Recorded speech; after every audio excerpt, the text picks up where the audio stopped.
I've built over 250 Go High Level accounts, and in this video, I want to show you the correct way to set it up so you don't have to hire a full-time admin, you save thousands, and you build a CRM that actually turns your business into a money printing machine. Hey there, in this video, I'm going to show you the complete Go High Level system that I use to build really effective Go High Level and sales systems for my clients. So I've built over 250 Go High Levels, and I actually am trained where I had to build CRMs for big enterprise companies, and they definitely needed it to work. So this is basically the overview. I'm going to break it down into more details, but basically once you know this method, it's going to change the way that you think about CRMs and using it for your business. And a CRM is such a core foundational piece of your business because it generates revenue that it's really important to get this right. So I am also going to go over this doc here, which has all the best practices. So I have a huge doc that I've built over the last 8 years with over 150 pages worth of best practices. And I'm going to show you live examples as well. So first off, you have to understand what is the point of a CRM. Really, you should be structuring it in a way that you get actionable data. You need to simplify and streamline your sales process so that your salespeople know what to do and they're not it's not overcomplicated. You basically want to make sure that the CRM is an asset that helps your team, not makes it difficult for them. And then you want to optimize and automate to multiply their productivity. So a lot of people start here, but you have to have the foundation set up first in order for this even to work. Okay. So let me show you the most common mistake that I see. So a lot of times people mess up the pipeline. So this has to do with the actionable data that I'm talking about. The basic premise is that as you move from the left to the right, you should be getting closer to the deal. And each one of these stages should be a distinct stage in the sales process that you care about tracking. And so what happens is people will actually put let's say steps. So I'll show you an example here. So this is a new customer pipeline. This is a good pipeline. So this is very clear. You've got an inquiry, you have an active lead, they've booked an appointment, and then they've gotten a treatment plan. So this would be for a medical business, right? Here is an agency pipeline. So new lead, hot lead, discovery call, demo call, attended, proposal sent, abandoned cart, and then won. So again, this is all stages that logically move from the left to the right. This is the most common situation that I see with it. This is a bad example. So you've got new lead, call 1, call 2, call 3, booked appointment, presented call, follow-up 1, follow-up 2, 1, lost, long-term nurture. This is a huge, huge mistake. Like I cannot emphasize this enough. And I would say probably 95% of CRMs that I see are set up in this way. And it's just because they don't know best practices. So the main reason this is important is because let's say you've booked an appointment and then all of a sudden you've lost this lead and you want to move them over to this lost section. First off, there is a lost section down here that allows you to put them into a status without losing any of the data. Same with abandoned and won, but I'm just going to use this as an example. So most people don't even know about this down here. So you move it to lost, right? So let me just wait for that. You move it to lost. Where did they come from, right? Like, how are you going to know how many booked appointments you got? How are you going to know what your booked appointment percentage is from new leads? How are you going to know what percentage of them attended an appointment? You don't know. You've completely erased all of your data because you've put them into a lost, or another really common mistake I see is a long-term nurture or something like that, right? And again, it's just a huge, huge mistake. Really recommend building it in a way that actually is actionable and gives you data. So here are, move to the left or right. You want discrete stages, and you don't want to lose your data, right? That's the main thing. Here are basically the main pipeline stages. So I've done a lot of pipelines, and typically I see a lot of the same types of pipelines over and over. So you can basically pause this video and look over these. But yeah, there's, basically the same pipelines that happen every time. And not only do I have the pipelines, but I have the best practices for each one of those stages, which are really, really important. So what you want to do is you want to figure out what your percentages are and how much people are moving across these stages. And then you want to figure out how you compare against benchmarks. And then you want to try to improve the processes from there. Okay. So the next step is to be let me just move to the next step. Tracking. So typically you would want each one of these to, if you just had this and you manually moved everything, that's fine. That's the first step. But the next step would be to automate these. So you want each one of these to automatically move people along the process and for it to be very, very simple for you. Okay. So that's pretty straightforward. The next step is going to be sources. So the way I think about this is you want usually between 3 and 8 sources to the most actionable data. Otherwise, you won't have enough data. The exception to this is if you're spending over 20K per month on ads, then you might need some more sophistication. But the idea is that you want to write down the sources exactly as you would want them to appear. So as an example, when I onboard clients and I have a new marketing client, we will actually write down exactly what the source names are. so that we're all clear what they're going to be on the end report, and I can set up the workflows correctly. So sources, they can come in as a new lead. They can come in as a booked appointment. That's typically the most common ways that people come in.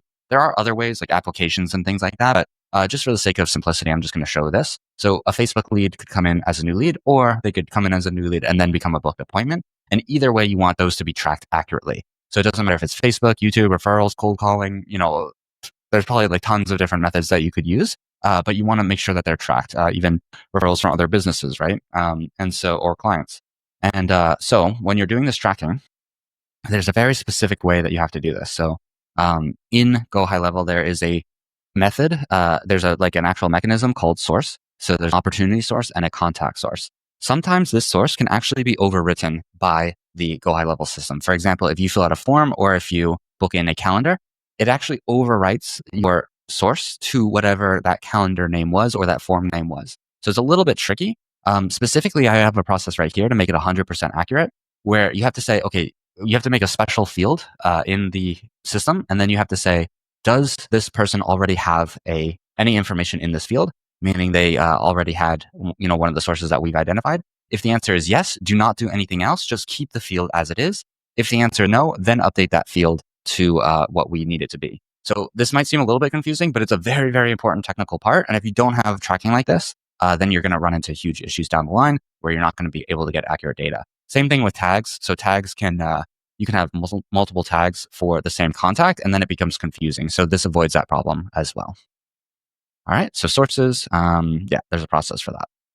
Then we get into the process and automation. So each one of your processes are underneath the pipeline stage. So let me just show you real quick what that looks like. So we're back to our diagram here.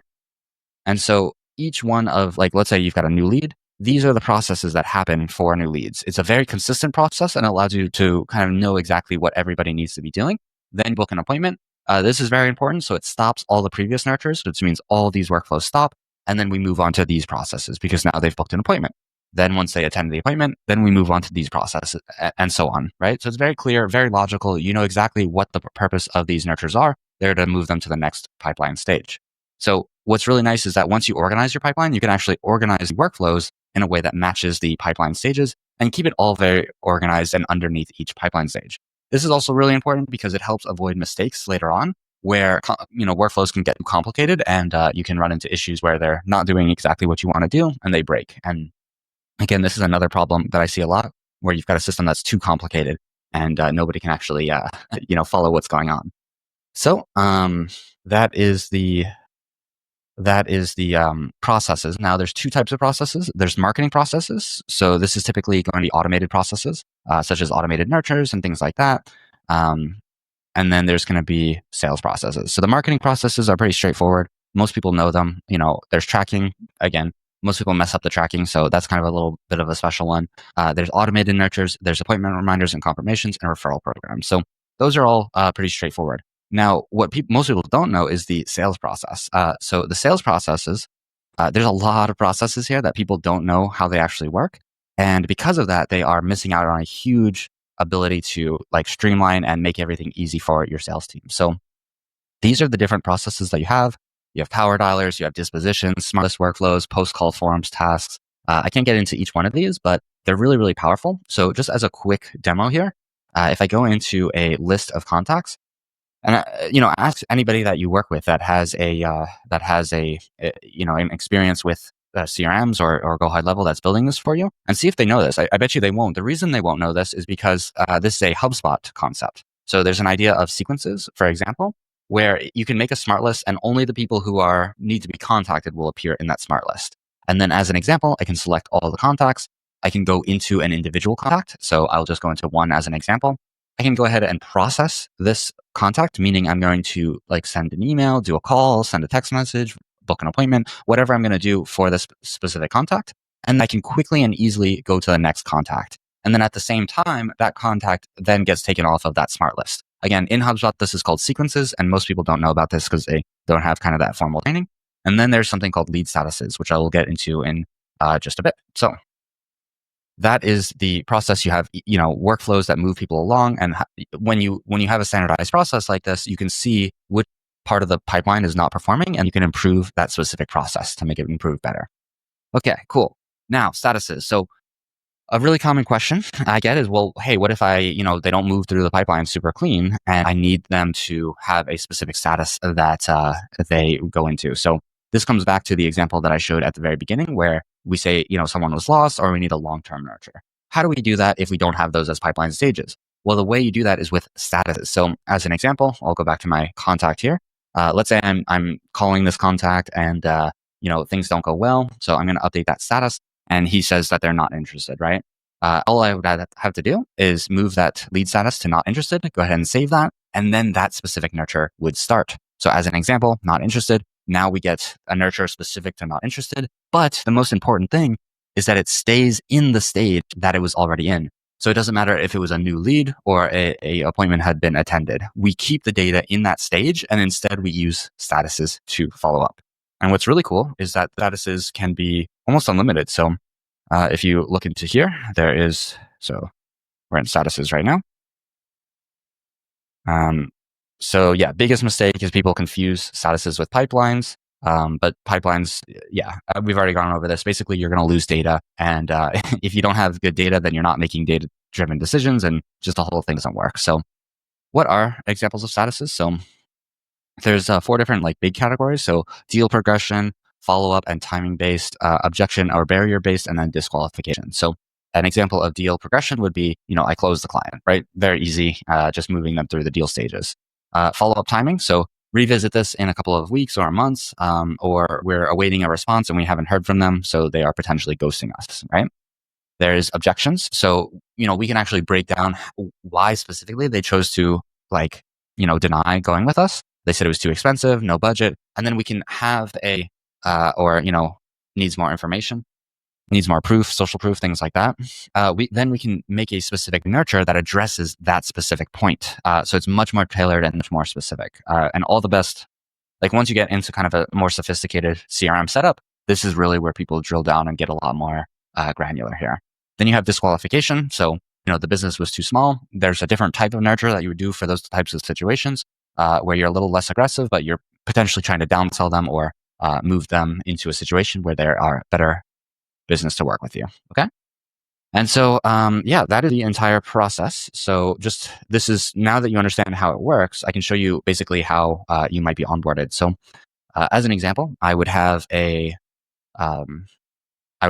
client where there's a technical setup, there's a marketing setup. We figure out what the pipeline process is going to be.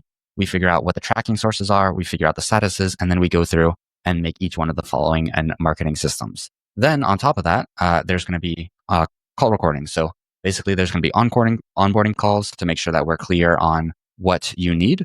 Then there's going to be recorded evidence of every single thing that we've done and an explanation of everything that we've done. Then there's going to be a team SOPs. So the team SOPs, what I like to do is break it down and make it very simple for them, where it's instead of you have to learn everything about the CRM, you only have to do these 4 things as an example. The less processes I can make for a team, the better. So I try to make as few as possible. And then we have a marketing process. So this explains each one of the pipeline stages and what's happening beneath one of those pipeline stages. And then we have a launch checklist just to make sure we're all good, everything's connected, everything is all ready to go. And then lastly, we're going to have consultation calls. So after everything has launched, we're basically just going to do training to make sure that your team or your sales team or whoever's using the CRM, knows exactly what they're doing.